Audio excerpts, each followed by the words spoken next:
चला, माई के आरती उतार चला। जी हाँ दोस्तों, चली पवन त रोकी कवन आज आदिशक्ति फिल्म के YouTube चैनल से रिलीज हुआ है पावर स्टार पवन सिंह का चौथा नवरात्रि सॉन्ग, जिस सॉन्ग का नाम है माई के आरती उतारे।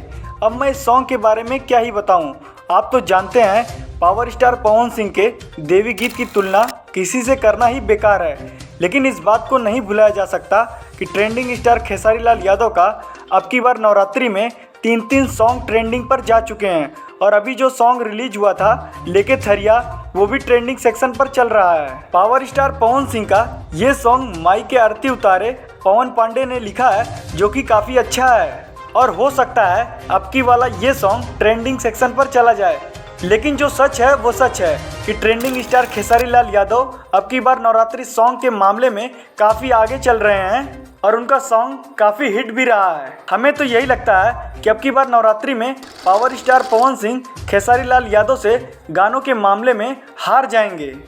लेकिन ये बात भी सच है कि पावर स्टार की पावर पर कभी संदेह नहीं करना चाहिए। तो आज के लिए बस इतना ही, मिलते हैं आपसे नेक्स्ट वीडियो में। अगर आपको हमारी वीडियो पसंद आई हो तो लाइक शेयर सब्सक्राइब करना ना भूलें।